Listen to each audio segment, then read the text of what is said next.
যারা হুসাইনকে কেন্দ্র করে নিজেদের শরীর রক্তাক্ত করে, শরীরের উপর জুলুম করে, এটা হুসাইনের মহব্বত পরিচয় না, বরং ওই সাবাই গোত্রের মহব্বতের পরিচয়। যারা চাইছে মুসলমান উল্টা পাল্টা করতে থাকে।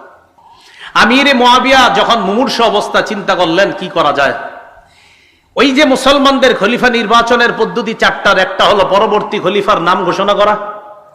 আমিরে মুআবিয়া ইজতিহাদ করে দেখলেন যে আমার পরে খলিফা কাকে বানানো যায়। তো তিনি দেখলেন যে আমার পরে খলিফা হিসেবে যোগ্য আমার ছেলে ইয়াজিদ। আমিরে মুআবিয়া দেখলেন। উলামায়ে কেরাম, ফুকাহায়ে কেরাম বলেন যে দেশ চালানোর যোগ্যতা আসলেই ইয়াজিদের ছিল। কি চালানো? কিন্তু তাকওয়া বা খোদাভীরুতা এই দিক দিয়ে হযরতে হুসাইন, আব্দুল্লাহ ইবনে ওমর, আব্দুল্লাহ ইবনে জুবায়ের, আব্দুল্লাহ ইবনে আব্বাস, আব্দুর রহমান ইবনে আবু বকর তখনও দুনিয়াতে জিন্দা। তাকওয়া খোদাভীরুতায় যে তারা শ্রেষ্ঠ এতে কোনো সন্দেহ নাই। কিন্তু দেশ পরিচালনার যোগ্যতা যে ইয়াজিদের ছিল এটা উলামায়ে কেরামও স্বীকার করে। তবে তাকওয়া খোদাভীরুতায় কারা এগিয়ে? হুসাইন, আব্দুল্লাহ ইবনে ওমর, আব্দুল্লাহ ইবনে জুবায়ের, আব্দুল্লাহ ইবনে আব্বাস তারা এগিয়ে। আমিরে মুআবিয়া বড় বড় সাহাবী তাবিঈদের সাথে পরামর্শ করছে, আমি ইয়াজিদকে খেলাফতের দায়িত্ব দিতে চাই, আপনারা কি বলেন? তো তারা বলল, হ্যাঁ, দেশ পরিচালনায় ইয়াজিদকে দিতে পারেন। ততদিন পর্যন্ত ইয়াজিদের থেকে কোনরূপ খারাপ কিছু প্রকাশ পায় নাই। তো আমিরে মুআবিয়া পরবর্তী খলিফার নাম ঘোষণা করে গেছে। আমিরে মুআবিয়ার সম্পর্কে ইয়াজিদ কি হয়? ছেলে। হ্যাঁ, ইয়াজিদ যে খেলাফতের যোগ্য না এই কথাটা হুসাইন রাদিয়াল্লাহু তাআলা আনহু সহ সাহাবায়ে কেরাম কেউ অস্বীকার করে নাই যোগ্য না। তবে হুসাইন রাদিয়াল্লাহু তাআলা আনহু চেয়েছেন না, বাপের ছেলে খলিফা হবে, এই পন্থাটা বের রহিত হওয়া দরকার।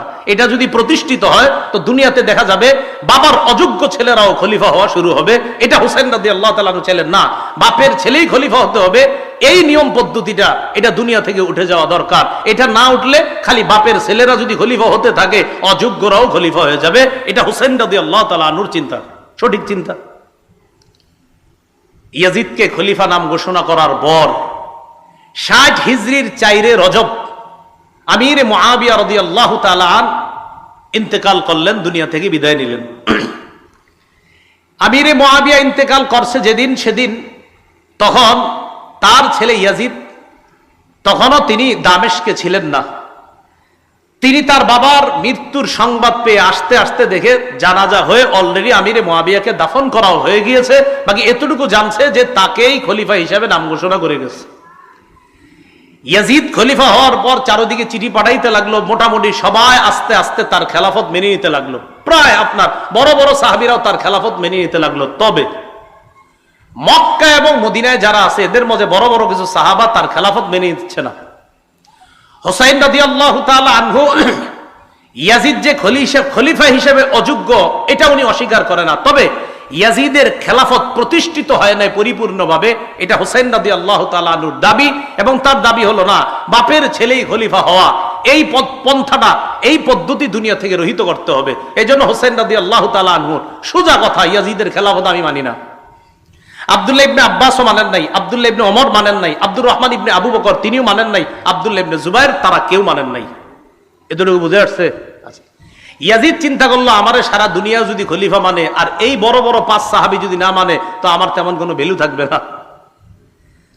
মনে রাখবেন তখন কুফার গভর্নর যিনি, তার নাম নু'মান ইবনে বশীর রাদিয়াল্লাহু তাআলা, কুফার গভর্নর। বসরার গভর্নর যিনি ছিলেন তখন উবাইদুল্লাহ ইবনে জিয়াদ। আর মদিনার গভর্নর যিনি ছিলেন তার নাম হলো ওয়ালিদ ইবনে উতবা। ইয়াজিদ খলিফা হওয়ার পর ওয়ালিদ ইবনে উতবার কাছে চিঠি পাঠাইলো, তুমি যেইভাবে হোক, যেই পদ্ধতি হোক, তাড়াতাড়ি হুসাইন, আব্দুল্লাহ ইবনে জুবায়ের, আব্দুল্লাহ ইবনে ওমর, আব্দুল্লাহ ইবনে আব্বাস এদের থেকে তাড়াতাড়ি বায়াত নাও। এদের থেকে যদি বায়াত না নাও তাহলে কিন্তু আমার অবস্থা তেমন ঠিক হচ্ছে না। তাড়াতাড়ি এদের থেকে আমার পক্ষে বায়াত নাও। এতটুকু বুঝে আসছে? কুফা থেকে তখন শত শত চিঠি আসতে লাগলো হুসাইন রাদিয়াল্লাহু তাআলা আনহুর কাছে। হুসাইনকে চিঠিতে লিখতেছে, নবীর নাতি, আপনি হযরত আলীর সন্তান, আপনার মতো যোগ্য ব্যক্তি থাকতে ইয়াজিদকে আমরা কেউ খলিফা হিসেবে মেনে নিতে পারছি না। কুফার জনগণ আমরা কেউ তাকে খলিফা হিসেবে মানব না। কুফায় 1 লক্ষ লোক রেডি আছে ইয়াজিদের বিরুদ্ধে লড়াই করার জন্য, আপনি আমাদের কাছে চলে আসেন। কয় লাখ? 1 লাখ। হুসাইন এই চিঠি পায়া চিন্তা করলো, আসলে কি 1 লাখ লোক আছে? হযরত হুসাইন রাদিয়াল্লাহু তাআলা আনহু দেখলেন আসলেই তো বিশাল একটা জনগোষ্ঠী ইয়াজিদকে এখনো খলিফা মানে না। আসলে কি জানেন, ওই সাবাইরা আলী রাদিয়াল্লাহু তাআলা আনহুরে যেভাবে হত্যা করছে, তাদের টার্গেট হুসাইনকেও নিয়ে হত্যা করা, এটা তাদের টার্গেট। হুসাইন রাদিয়াল্লাহু তাআলা আনহুর কাছে এদিক দিয়ে চিঠি, এদিক দিয়ে গভর্নর হাউসে, মদিনার গভর্নর হাউসে ডাক পড়ছে। কার? আব্দুল্লাহ ইবনে জুবায়ের, হুসাইন, তাদের ডাক পড়ছে। আব্দুল্লাহ ইবনে জুবায়ের এবং হুসাইন রাদিয়াল্লাহু তাআলা আনহু গভর্নর হাউসে গেছে, যাওয়ার পর সরাসরি বলে ফেলছে অসম্ভব, ইয়াজিদের পক্ষে বায়াত হওয়া আমার পক্ষে সম্ভব না। গভর্নর হাউসের মধ্যে যখন হুসাইন রাদিয়াল্লাহু তাআলা আব্দুল্লাহ ইবনে জুবায়ের, তারা কেউ ইয়াজিদকে খলিফা হিসাবে মনোনয়ন দিচ্ছে না, বের হয়ে আসছে। ইয়াজিদ এবার বলল, প্রয়োজনে হুসাইনকে গ্রেফতার করা হোক, নাউজুবিল্লাহ, এরপরেও আমার পক্ষে বায়াত নিতে হবে। হুসাইন রাদিয়াল্লাহু তাআলা আনহু মদিনার অবস্থা বেগতিক দেখে পরিবার নিয়ে মদিনা থেকে রওনা করলেন মক্কায়। কোথায়? মক্কায়। মক্কায় রওনা করার সময় আব্দুল্লাহ ইবনে আব্বাস, আব্দুল্লাহ ইবনে ওমর তারা বাধা দিলেন, আপনি কই যান? হয় মক্কায় যাই। পরে আব্দুল্লাহ ইবনে ওমর কয়, আপনি মক্কায় যাবেন না অন্য কোথাও? কয় না, মক্কায়, আপাতত মক্কায় যাই। কয় তারপর? কয় তারপর দেখি। আব্দুল্লাহ ইবনে ওমর, আল্লাহর রাস্তায় আপনি অন্য কোনো সিদ্ধান্ত নিয়েন না, মক্কায় যান, অন্য কিছু করেন না। আব্দুল্লাহ ইবনে ওমর বড় আলেম ছিলেন, উনি বুঝতে পারছেন যে হযরত হুসাইনকে নিঃসন্দেহে আবার তার বাবার মতো ষড়যন্ত্রের ছালে ফালানোর চেষ্টা করতেছে। আব্দুল্লাহ ইবনে ওমর বললেন, আপনি আল্লাহর রাস্তায় মক্কায় যান, অন্য কোথাও যান না। হযরত হুসাইন যে আপনার ওই সাবাই, ওই শিয়াদের ষড়যন্ত্রে আবার পড়তেছে, এটা আব্দুল্লাহ ইবনে ওমর, আব্দুল্লাহ ইবনে আব্বাস বুঝতে পারছেন। আপনারা জানেন আব্দুল্লাহ ইবনে ওমর, আব্দুল্লাহ ইবনে আব্বাস, তারা সাহাবীদের মধ্যে বড় বড় সাহাবী ছিলেন। আব্দুল্লাহ ইবনে আব্বাস তো রাইসুল মুফাসসিরিন, মুফাসসিরদের সম্রাট। আব্দুল্লাহ ইবনে ওমর হুসাইনকে জড়ায়া ধরে লম্বা সময় কাঁদছে, কেঁদে কেঁদে বললেন, কি বলছে দেখেন, ও শহীদ, আপনি মক্কায় যায়েন না। কি বলছে? হ্যাঁ, এটা বলছে। হযরত হুসাইনকে বলতেছে, ও শহীদ, আপনি মক্কায় যায়েন না। শহীদ বলছে, বলে নাই, হুসাইন বলছে, ও শহীদ, মক্কায়। মানে হযরত আব্দুল্লাহ ইবনে ওমর বুঝতেই পারছে আপনি নির্ঘাত শাহাদাতের দিকে আগাচ্ছেন। হযরত হুসাইন রাদিয়াল্লাহু তাআলা আনহু বিদায় নিলেন আব্দুল্লাহ ইবনে ওমরের কাছ থেকে। আব্দুল্লাহ ইবনে আব্বাস বলছে, কোথায় যান? আপাতত মক্কায়। আপনার অন্য কোনো উদ্দেশ্য আছে? কয় সেখানে গিয়ে সিদ্ধান্ত নিব। আসলে হযরত হুসাইন মনে মনে মোটামুটি সিদ্ধান্ত, যে কুফাবাসীর যেহেতু চিঠি আসতেছে, দেখি কুফায় যাওয়া যায় কিনা। রওনা করলেন মক্কায় পরিবার নিয়ে। মক্কায় যাওয়ার পর আব্দুল্লাহ ইবনে ওমর রাদিয়াল্লাহু তাআলা আনহু, বড় বড় সাহাবী যারা, তারা বাধা দেওয়ার পরও তিনি মক্কায় গেলেন। ইতিমধ্যে আব্দুল্লাহ ইবনে আব্বাস, আব্দুল্লাহ ইবনে ওমর, আব্দুল্লাহ ইবনে জুবায়ের, তারা ইয়াজিদের খেলাফতকে মেনে নিয়েছে। কথা বুঝছেন নি? আব্দুল্লাহ ইবনে আব্বাসও মেনে নিয়েছে, আব্দুল্লাহ ইবনে ওমরও মেনে নিয়েছে। তারা মেনে নিয়েছে কেন? তারা বললেন, বিশাল বড় কোন রক্তক্ষয়ী যুদ্ধের আশঙ্কা থেকে হেফাজতের জন্য আমরা ইয়াজিদের খেলাফত মেনে নিলাম।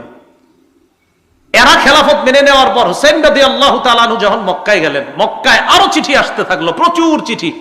চিঠিতে শুধু একই কথা, আপনি আসেন কুফায়। এক পর্যায়ে কুফার অবস্থা যাচাই করার জন্য হুসাইন তার চাচাতো ভাই মুসলিম ইবনে আকিলকে পাঠাইছে কুফায়। তুমি যাও, কুফার অবস্থা যাচাই করে আমারে জানাইবা। মুসলিম ইবনে আকিল কুফায় যাওয়ার আগেই, কুফার গভর্নরের নাম ছিল নোমান ইবনে বশির, মনে রাখবেন। ইয়াজিদ চিন্তা করলো, নোমান ইবনে বাশিরকে যদি কুফার গভর্নর রাখি, তাহলে ওনার দ্বারা তেমন কাজ হবে না। তেমন কাজ মানে, অর্থাৎ ওনার দ্বারা হযরত হুসাইনের বিরুদ্ধে তেমন কাজ নেওয়া যাবে না, কারণ উনি নরম সাহাবী। ইয়াজিদ কি করলো, বসরার গভর্নর উবাইদুল্লাহ ইবনে জিয়াদকে কুফার গভর্নরও বানায়া দিল, মানে দুই এলাকার গভর্নর একজনে বানায়া দিল। উবাইদুল্লাহ ইবনে জিয়াদ একটু শক্ত টাইপের মানুষ ছিল, স্বৈরচারী আচরণ তার মাঝে আগে থেকে ছিল। উবাইদুল্লাহ ইবনে জিয়াদ কুফায় এসে বলল, উবাইদুল্লাহ ইবনে জিয়াদ। এদিক দিয়ে মুসলিম ইবনে আকিল কুফায় যাওয়ার পর দেখলো কুফার জনগণ আসলেই হযরত হুসাইনকে চায়। 12,000 মানুষ মুসলিম ইবনে আকিলের হাতে বায়াত হলো হযরত হুসাইনের পক্ষে। মুসলিম ইবনে আকিল যার বাসায় আশ্রয় নিয়েছে তার নাম হানি ইবনে উরওয়া। বলেন কি নাম? উরওয়া। এদিক দিয়ে উবাইদুল্লাহ ইবনে জিয়াদের কাছে সংবাদ আসছে যে হুসাইনের পক্ষে এক ব্যক্তি বায়াত নিচ্ছে, সে নাকি হানি ইবনে উরওয়ার ঘরের মধ্যে আছে। এই হানি ইবনে উরওয়ার ঘরে গিয়ে হানি ইবনে উরওয়াকে অ্যারেস্ট করে বন্দী করে নিয়ে আসছে। হানি ইবনে উরওয়াকে বন্দী করার পর মুসলিম ইবনে আকিল 4000-এর একটা বাহিনী নিছে হানি ইবনে উরওয়াকে ছুটিয়ে আনার জন্য, মানে জেলখানা থেকে বন্দী করে আনবে। জেলখানা থেকে বন্দী করে যখন আনার জন্য গেছে, যে যাওয়ার পর 4000 ওই মানুষ যাদেরকে নিয়ে গেছে, এদের মা বোন ভাইয়েরা আইসা এদেরকে বুঝাইতে লাগলো, এই তোরা থাকিস না, এখান থেকে চল, যে যার যার মতো চল। এই কথা বইলা যখন নিয়ে গেছে, হযরত মুসলিম ইবনে আকিল পিছনে তাকায় দেখে আর আছে 60 জন। কয়জন? ছিল কয় হাজার, আছে কয়জন? একটু পরে দেখে 50 জন, একটু পরে দেখে 30 জন আছে, একটু পরে দেখে উনি ছাড়া আর কেউ নাই। এই যে জি, ইহাকেই শিয়া বলা হয়। ইহাকে কি বলা হয়? হ্যাঁ, খুব ধূর্ত। মুসলিম ইবনে আকিল একা একা রাস্তায় পথ চলতেছে, কই যাবে কি করবে কিচ্ছু বুঝতেছে না। হঠাৎ এক বাসার সামনে গিয়ে দেখে এক মুরব্বী মহিলা, তার নাম লেখছে অনেকে তোয়াওয়া, তোয়াওয়া কেউ লেখছে, আর অন্য নামও লেখছে। এই মুরব্বী মহিলা কয়, কে তুমি? উনি বললেন, দেখেন আমি অপরিচিত একজন, এই শহরে আমি অপরিচিত, আমি জানি না কোথায় থাকবো, আমার প্রতি একটু দয়া করবেন। আমি হযরত হুসেন রাদিয়াল্লাহু তাআলা আনহুর একজন দূত হিসেবে আসছিলাম, আমার একটু আশ্রয় দেন। তিনি তাকে ঘরে আশ্রয় দিলেন। তার ছেলে আবার বাহির থেকে আইসা জানতে পারছে আমাদের ঘরে একজন মেহমান আছে, দেখে কি আম্মা আপনার ওই চুপে চুপে ওই মেহমানকে খানা পৌঁছায়, পানি পৌঁছায়। ছেলে সন্দেহ করলো আম্মা কাকে খানা দেন। এক পর্যায়ে বলতে বাধ্য হয়েছে যে এক ব্যক্তি আমগো ঘরে আশ্রয় নিছে। গিয়ে দেখে এই সেই ব্যক্তি, তার নাম মুসলিম ইবনে আকিল, যাকে গ্রেফতারি পরোয়ানা পুরা কুফার মধ্যে চলতেছে। ওবায়দুল্লাহ ইবনে জিয়াদকে জানায়া দিল। জানায়া দেওয়ার পর মুসলিম ইবনে আকিলকে অ্যারেস্ট করছে। মুসলিম ইবনে আকিলের অ্যারেস্ট করার লম্বা হিস্ট্রি আছে, যেদিকে যাব না। গভর্নর হাউসের ছাদের উপর উঠায়া সেখান থেকে নিচে ফালায়া মুসলিম ইবনে আকিলকে হত্যা করছে। মুসলিম ইবনে আকিলকে হত্যা করার আগে আশ নামে এক ব্যক্তিকে মুসলিম ইবনে আকিল কানে কানে বলছে, আহারে নবীর নাতি হুসাইনকে আমি চিঠি পাঠিয়ে দিছি কুফায় আসার জন্য, যদি পারেন মেহেরবানি করে আপনি তাড়াতাড়ি খবর পাঠান নবীর নাতি হুসাইন যেন কুফায় না আসে। খবর কিন্তু পাঠাই দিছে কুফায় আসতে, এবার আবার বলছে খবর পাঠায় দিয়ে বলেন যেন না আসে। ইতিমধ্যে হুসাইন রাদিয়াল্লাহু তাআলা আনহু মুসলিম ইবনে আকিলের চিঠি পায়া রওনা করে ফেলছে। রওনা করার সময় পদে পদে সাহাবায়ে কেরাম বাধা দিচ্ছে, আপনি কুফায় যান না, নিরাপদ মনে হচ্ছে না। কয় কুফার জনগণ তো প্রস্তুত। কয় আমরা বিশ্বাস করি না, আপনার বাবার সাথে এরা গাদ্দারি করছে, আপনার সাথে গাদ্দারি করবে বলেই আমাদের বিশ্বাস। হুসাইন রাদিয়াল্লাহু তাআলা আনহু রওনা করলেন। প্রশ্ন জাগে, কেন রওনা করলেন? এর উত্তর হলো, হযরত হুসাইন রাদিয়াল্লাহু তাআলা আনহুর চিন্তা হলো যে আমি যদি এই মুহূর্তে কুফায় না যাই, এটা হবে একটা হাজার হাজার মানুষ আসলেই যদি ইয়াজিদের খেলাফত মেনে না থাকে তাহলে কি করা। হযরত হুসাইন রওনা করলেন। রওনা করার পর কিছু দূর যাওয়ার পর হযরত হুসাইন রাদিয়াল্লাহু তাআলা আনহুকে অনেকে বারবার বাধা দিচ্ছে। এক পর্যায়ে আপনার ইরাকের কাছাকাছি যখন চলে গেছে, তখন হযরত হুসাইন জানতে পারলেন যে ইয়াজিদের খেলাফত ভালোভাবেই শক্তিশালী হয়ে গেছে, কুফাতেও বসরাতে সব জায়গায়। অথচ হুসাইনের কানে ছিল কি যে ইয়াজিদের খেলাফত কুফায় নরবরে অবস্থা। আসলে নরবরে না, কুফায়ও ইয়াজিদের খেলাফত শক্তভাবে কায়েম হয়ে গেছে। হুসাইন রাদিয়াল্লাহু তাআলা আনহু যখন গেলেন, ওবায়দুল্লাহ ইবনে জিয়াদ একটা বাহিনীকে পাঠিয়ে দিল, যেই বাহিনীর প্রধান নাম হলো ওমর ইবনে সাদ। বলেন কি নাম? কতগুলা নাম বলছি আজকে, যদিও মনে থাকবে না আপনাদের, তো যাই হোক এরপরে শোনেন আর কি করা। এই ওমর ইবনে সাদের নেতৃত্বে একটা বাহিনী পাঠিয়ে দিছে হযরত হুসাইনের গতি রোধ রক্ষা করতে। মনে রাখবেন, হুসাইন রাদিয়াল্লাহু তাআলা আনহু কিন্তু জিহাদের উদ্দেশ্যে কখনোই যায় নাই সেদিকে। জিহাদের উদ্দেশ্যে যায় না, এর প্রমাণ উনি শিশু নারীদেরকে নিয়ে গেছে। আর শিশু নারীদেরকে মুসলমান কখনো জিহাদে নেয় না, তুমি গেছে এমনি। যাওয়ার পর ওমর ইবনে সাদের সাথে হযরত হুসাইনের সাক্ষাৎ করার পর হযরত হুসাইন বুঝতে পারছে যে ইয়াজিদের খেলাফত প্রতিষ্ঠিত হয়ে গেছে। হুসাইন সরাসরি বললেন, ঠিক আছে আমাকে ইয়াজিদের কাছে যাইতে দাও। সুন্দর প্রস্তাব। এই ইতিহাস এই জায়গায় বলে আপনার যে হযরত হুসাইন বলছে আমাকে ইয়াজিদের কাছেই যাইতে দাও, আমি দেখি ওখানে যে ইয়াজিদের কাছে আমি নিজেকে সুবর্দ করে দিব, আমি প্রয়োজন মাফিক ইয়াজিদের হাতে আমি প্রয়োজনে বায়াত হব, আমাকে ইয়াজিদের কাছে যাইতে দাও, সেখানে আমার তার সাথে কথা আছে। ওবায়দুল্লাহ ইবনে জিয়াদ যে কুফার গভর্নর, সে কি করলো, ওমর ইবনে সাদকে বলল হুসাইনকে যে কোনো মূল্যে গ্রেফতার করো। একটু তেরা টাইপের লোক। হযরত হুসাইন যখন দেখলো না আমাকে যে কোনো মূল্যে গ্রেফতার করতে চায়, তখন তিনি তিনটা প্রস্তাব রাখলেন হযরত হুসাইন। এক, আমাকে মক্কায় ফিরে যেতে দাও, যেখান থেকে এসেছি সেখানে। দুই, আমাকে ইয়াজিদের সাথে সাক্ষাৎ করতে দাও। তিন, অথবা মুসলমানদের কোন রাষ্ট্রে চলে যেতে দাও, সেখানে অন্য সাধারণ মুসলমানদের মতো আমি জীবন যাপন করব। এই তিনটা প্রস্তাব মনে রাখবেন। হযরত হুসাইন যখন দেখলেন যে আমাকে গ্রেফতার করতেই চায় ওবায়দুল্লাহ ইবনে জিয়াদ, উনি তিনটা প্রস্তাব দিলেন। এক, ইয়াজিদের সাথে সাক্ষাৎ করতে দাও। দুই, মক্কায় ফিরে যেতে দাও। তিন, ইসলামী রাষ্ট্রের কোন সীমানায় পৌঁছায় দাও, আমি সাধারণ মুসলমানদের মতো জীবন যাপন করব। এই কথা শোনার পর ওবায়দুল্লাহ ইবনে জিয়াদ তার যে বাহিনী পাঠাইছে ওই বাহিনীর মধ্যে প্রধান ছিল ওমর ইবনে সাদ, আরেকজনের নাম ছিল শিমার। কি নাম? শিমার। এই ওমর ইবনে সাদ এবং শিমার আরো কয়েকজন ছিল বড় বড়। শিমার উবাইদুল্লাহ ইবনে জিয়াদকে বুঝাইল, কয় দেখেন শিকার হাতে পেয়ে এইভাবে হাতছাড়া করাটা ঠিক হবে না। উবাইদুল্লাহ ইবনে জিয়াদও একটু নরম হয়েছিল, হ্যাঁ ঠিক আছে, যেহেতু রক্ত যুদ্ধ হবে না, তো রক্ত যদি না হয়, রক্ত যদি জমিনে না পড়ে, এটা তো ভালো কথা। হুসাইন যদি এমনি বায়াত হয়ে যায় তাহলে এটা খারাপ কথা না, সমস্যা কি, হোক ঠিক আছে, তাহলে তাকে ইয়াজিদের কাছে যাইতে দেই। শিমার বলল, আরে আপনি কি করতেছেন, এই শিকার যেটা পাইছেন এটা আর কখনো পাবেন না, হাত ছাড়া করেন না। উবাইদুল্লাহ ইবনে জিয়াদ হ্যাঁ ঠিক আছে, তাই তো, তাহলে গ্রেফতার করো। হযরত হুসাইন রাদিয়াল্লাহু তাআলা 9 মুহররম কুফা থেকে আপনার শামে অর্থাৎ দামেস্কের যেখানে ইয়াজিদ আছে সেখানে যাইতে প্রায় 900 কিলোমিটারের উপরে। কয়শো কিলো? সেখানে যাইতে আপনার প্রায় 18-19 দিন লাগবে। সেখানে মাত্র 5 দিন রাস্তা অতিক্রম করার পর প্রায় 45 অথবা 72.5 কিলোমিটার রাস্তা, 45 মাইল 72.5 কিলো আর কি, মাইল আর কিলো তো আপনারা জানেন পার্থক্য আছে। 45 মাইল 72.5 কিলোমিটার অতিক্রম করার পর 10ই মুহররম কারবালার প্রান্তরে গিয়ে উপস্থিত হয়, অথবা 9ই মুহররম রাতের আগেই সেখানে উপস্থিত হয়।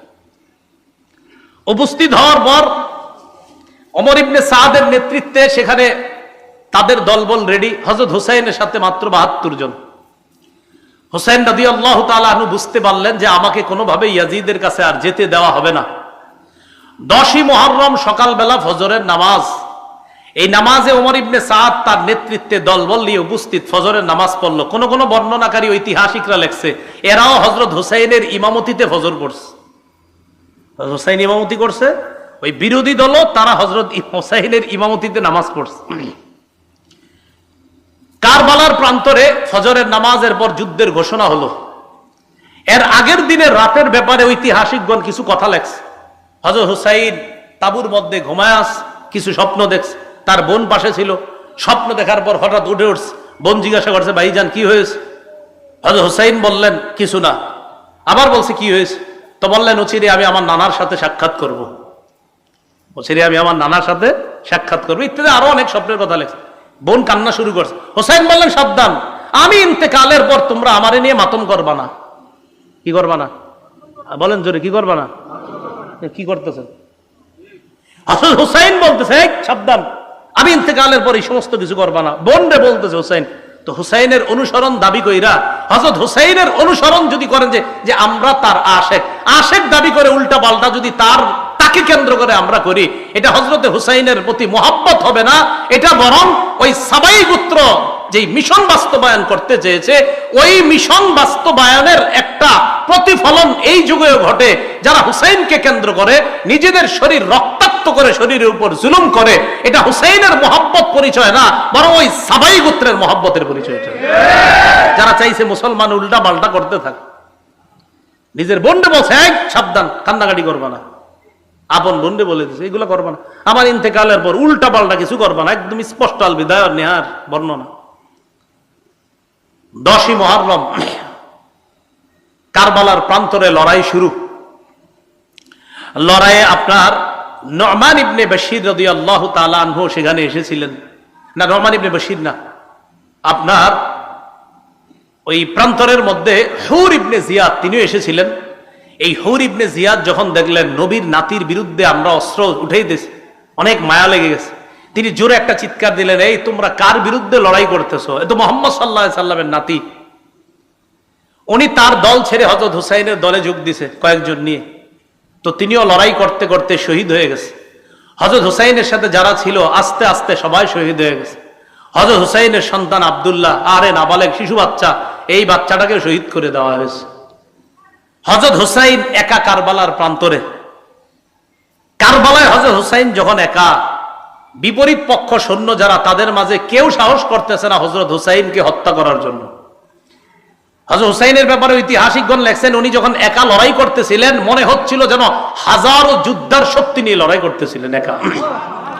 তো এক পর্যায়ে উনি নিস্তেজ হয়ে এক জায়গায় বসা, কেউ তার উপরে তরবারি উঠানোর জন্য সাহস করতেছে না, কারণ প্রত্যেকের চিন্তা যে আমার তরবারি দ্বারা যেন নবীর নাতির শহীদ না হয়, প্রত্যেকের এটা যে না ও মা আমার তরবারি যেন নবীর নাতির উপরে না পড়ে, প্রত্যেকে এই ভয় পাইতেছে যে না আমি না, আরেকজন কয় আরে তুমি করো, এই প্রত্যেকে বলতেছে না অন্যজন। সীমার চিন্তা করে দেখলো ঘটনা কি, কেউ হত্যা করতেছে না কেন, হঠাৎ বললো আচ্ছা তোমরা দুশ্মনের উপর অস্ত্র চালাচ্ছ না কেন। সীমারের এই কথা শুই না, আরেকজনের নাম সিনান, এই সীমারের কথায় সিনান, কেউ কেউ আরেকজনের নাম লেখছে আপনার, তারা দুইজনে মিলে একজন অস্ত্রের আঘাত করছে, আরেকজন বর্ষার আঘাত করে হযরত হুসাইনের দেহ থেকে কল্লা থেকে মস্তক আলাদা করে দিচ্ছে কারবালার প্রান্তরে। হযরত হুসাইন রাদিয়াল্লাহু তাআলা আনহু শহীদ হয়ে গেলেন কারবালার প্রান্তরে। হযরত হুসাইন রাদিয়াল্লাহু তাআলা আনহুর শাহাদাত, এটা কেন্দ্র করে আমরা যে বিষয়গুলো বুঝি যে সর্বশেষ তিনি চেয়েছিলেন ইয়াজিদের সাথে দেখা করার জন্য, তিনি মক্কায় ফিরে যেতে চেয়েছিলেন, তিনি চেয়েছিলেন ইসলামী কোন রাষ্ট্রে চলে যাওয়ার জন্য। এই জায়গায় খলনায়ক হিসেবে যাদেরকে দাঁড় করানো যায়, উল্লেখযোগ্য একজন উবাইদুল্লাহ ইবনে জিয়াদ, সীমার সিনান, তাদেরকেও দাঁড় করানো যায়। আর ইয়াজিদের সেই ঘোষণা যে উবাইদুল্লাহ ইবনে জিয়াদকে বলেছিল যে শোনো, আমার বিরোধিতা যেই করবে তাকে অ্যারেস্ট করবা, তাকে গ্রেফতার করবা, যাকে আমার বিরুদ্ধে বাবা তাকে অ্যারেস্ট করবা। এই ঘোষণাটাও এটা সঠিক ঘোষণা ছিল না। উবাইদুল্লাহ ইবনে জিয়াদের যে ঘোষণা যে হুসাইনকে কোনোভাবেই ইয়াজিদের কাছে পৌঁছতে দেওয়া যাবে না, এটাও ছিল অনেক বড় অন্যায়। এইভাবে আপনার মুসলমানদের এই যে রক্তে রঞ্জিত হওয়ার খেলা, সেই খেলা যে শুরু হলো, মুসলমানদের এই ইতিহাস ঐতিহ্য নষ্ট করার পিছনে মূল কারণটা কি? আমরা যে কারণটা জানলাম সেটা হলো খেলাফত ব্যবস্থাটা ধ্বংস করা। আর খেলাফত ব্যবস্থা ধ্বংস করলো কিভাবে? দেখলো মুসলমানদের একতা, এই একতা নষ্ট যারা করলো ওই তারাই মুসলমানদের হাতে মুসলমানদের রক্ত রঞ্জিত হওয়ার ইতিহাসটা রচনা করছে। মুসলমান কখনো মুসলমানকে অস্ত্র চালাইতো না, ওই সাবাইরা এটা শুরু করলো। এইভাবে আস্তে আস্তে আপনার স্পেন শাসন করলো 800 বছর। এই স্পেনও শাসন 800 বছর করার পর মুসলমানরা এক ষড়যন্ত্রের শিকার হয়ে স্পেন হাতছাড়া করলো। ভারত উপমহাদেশ প্রায় 400 বছর শাসন করলো, এখানেও মুসলমান ষড়যন্ত্রের শিকার হলো। মূল কথা মনে রাখবেন, মুসলমান ঐক্যবদ্ধ জাতি হিসাবে থাকতে হবে। তৃতীয় পক্ষের ষড়যন্ত্রে মুসলমান যখনই কান দিবে তখন মুসলমান বিপদে পড়বে। মুসলমানদের একতা নষ্ট হয়ে গেলে তখন এই মুসলমানদের বিজয়ের পরিবর্তে পরাজয়ের গালি গ্রহণ করতে হবে। এই জন্য আমরা সবাই আজকের ইতিহাস থেকে যে বিষয়টা জানলাম, সবচেয়ে বেশি জরুরি এখন আমাদের একতা। কি দরকার বলেন তো? একতা। তো একতা হবে কিভাবে? আমার পাশে আরেক হুজুরে বয়া দেন, উনি আমার বিরুদ্ধে কয়, আমি ওনার বিরুদ্ধে কই, তো লাভ কি? এমনি আর একতা হবে কিভাবে? আল্লাহ আমাদের সকলকে প্রাথমিক কথাগুলো, কারবালার ইতিহাস তো অনেক শুনছেন, এটার চেয়ে বেশি মনে রাখবেন যে আমাদেরকে শেষ করে দিল কবে থেকে, ওই জায়গাগুলো মনে রাখবেন যে আমাদের তো উত্থান সুন্দর ছিল। মনে থাকবেনি কত হিজরিতে? 1835 হিজরির 18ই জিলহজ বা 17ই জিলহজ হযরত উসমানকে শাহাদাতের মাধ্যমে মুসলমানদের যে একতা নষ্ট হয়েছিল, ওই একতাটা আজও পর্যন্ত ফিরে আসে নাই। আমরা আল্লাহর কাছে দোয়া করব যে মুসলমান সারা পৃথিবীর যারা, আমরা ঐক্যবদ্ধ জাতি হিসাবে থাকার চেষ্টা করব। আল্লাহ পাক রব্বুল আলামিন আমাদের সকলকে আজকে যে কথাগুলা জানলাম, একতা যেন আমরা অর্জন করতে পারি, আল্লাহ তৌফিক দান করেন। আমিন ওয়া আখিরু দাওয়ানা।